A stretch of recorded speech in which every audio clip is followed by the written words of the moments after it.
Ya, semoga para netizen bisa sehat dan lancar semua urusan. Kali ini kita akan memberikan sedikit edukasi tentang kesehatan.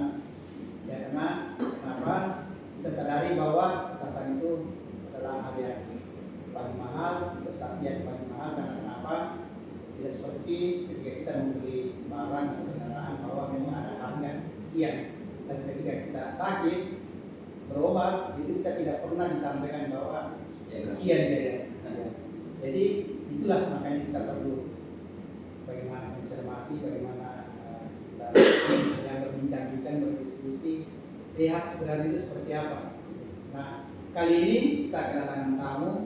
Ya, ini tamu-tamu terhormat semua. Kenapa jauh? Ada Pak dosen, Pak Atta, ya, ada Bu Ceme dari Sidra beserta istri.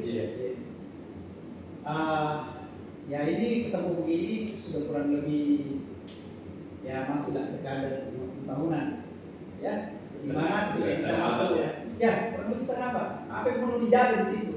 Sehat itu seperti apa? Karena kurang lebih kami berempat di sini ya pernah merasakan yang namanya sakit seperti apa. Ya mungkin untuk bisa ini Pak dosen mungkin bisa berikan ini pernah merasakan sakit seperti apa ininya. Silakan Pak dosen. Ya, terima kasih Pak Udin.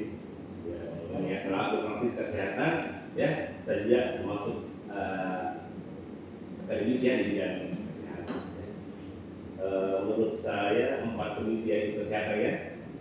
Faktor yang pertama gen ya, genetik ya. Artinya penyakit itu memang keturunan ya, seperti kita punya orang tua, kakek nenek punya gula, itu gennya ada terus sama kita ya. Jadi kalau kita sedikit tahu bahwa saya punya orang tua memang ada penyakit gulanya, ya kita kurangilah. Ya, tentu kita berhati-hati gula ya. Kita punya orang tua jantung ya, kita saya punya orang tua ini jantungan ya, kita juga harus kurangilah konsumsi yang mungkin jadi saya merokok, bahkan pernah banyak berbanyak aktivitas hidup seperti olahraga ya. apalagi itu ya lingkungan ya, harus bersih ya, sampah tidak berserakan, tempat untuk nyamuk bersarang ya, untuk dinding malaria. Apalagi itu pelayanan kesehatan ya, misalnya kita tahu bahwa ada puskesmas, ada rumah sakit, kita masih bawa dulu karena ya mungkin intinya Pak dosen bahwa janganlah nanti kita berobat karena sakit. Ya ada yang sifatnya apalagi dengan usia seperti kita ini kurang lebih 50 tahun ya. Kalau ada sedikit ini atau sekalipun sehat bisa dicek bagaimana kadar kolesterol tadi puskesmas atau pusat kesehatan yang terdekat, bagaimana kadar jantung kita, bagaimana orangnya. Karena kenapa? Ya memang yang perlu diinginkan bahwa betul sakit itu bisa sebagai genetik, bisa diturunkan. Tetapi alangkah sia-sianya kita sudah tahu bahwa kakek nenek kita ini ada gula misalnya.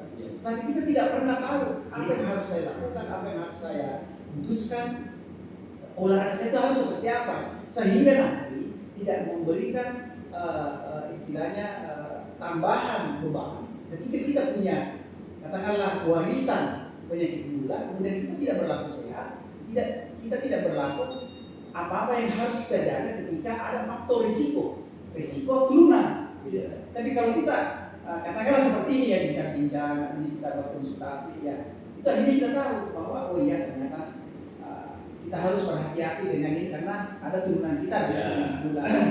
Nah, bukan hanya sampai di sini Pak dosen, kalau menurut saya, jadi harus dilihat lagi bahwa ketika hidup ini bukan hanya sekedar kita mau sehat, tetapi bagaimana cara sehat. Ya apa yang disampaikan tadi itu bahwa ada namanya pola hidup sehat. Pola hidup sehat itu mulai dari pola makanan yang harus seimbang, kemudian perilaku yang mana? Ya itu tadi menjaga sekitaran kita, sampah-sampah jangan berserakan. Karena kenapa? Itu merupakan sumber penyakit juga, ya kan? Sumber penyakit yang memang menular, yang bisa ditularkan dari apakah itu lalat atau nyamuk atau semua.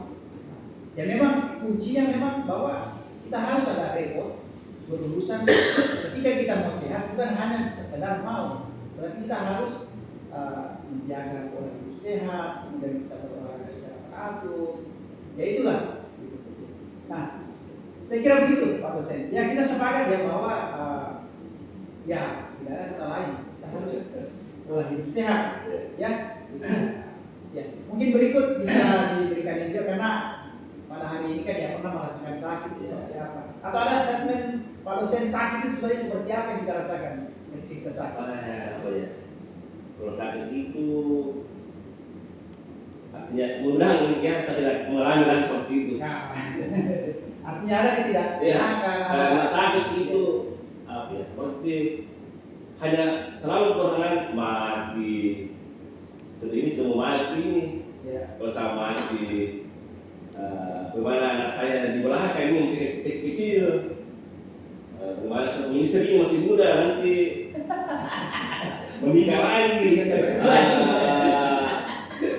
anak saya senang ya satu sama lain. Nah, anak saya punya karakter yang sangat jahat. Misalnya disuruh pergi, tidak pergi. Kan itu saya yang ditahuan. Ayo saya pikir. Ya jelas kalau saya merasa bahwa ada kecemasan. Ya. Kita sakit, pasti kecemasan itu. Iya itu yang berlebihan cepat berlebihan. Nah, itulah mungkin ketika Nggak kita mau. ada masalah, dosen yang perlu kita ini kan jangan berobat ketika kita sakit. Kontrol, ya. Apalagi dengan faktor risiko umur kita sudah umur masuk dekat 50 tahun, ya.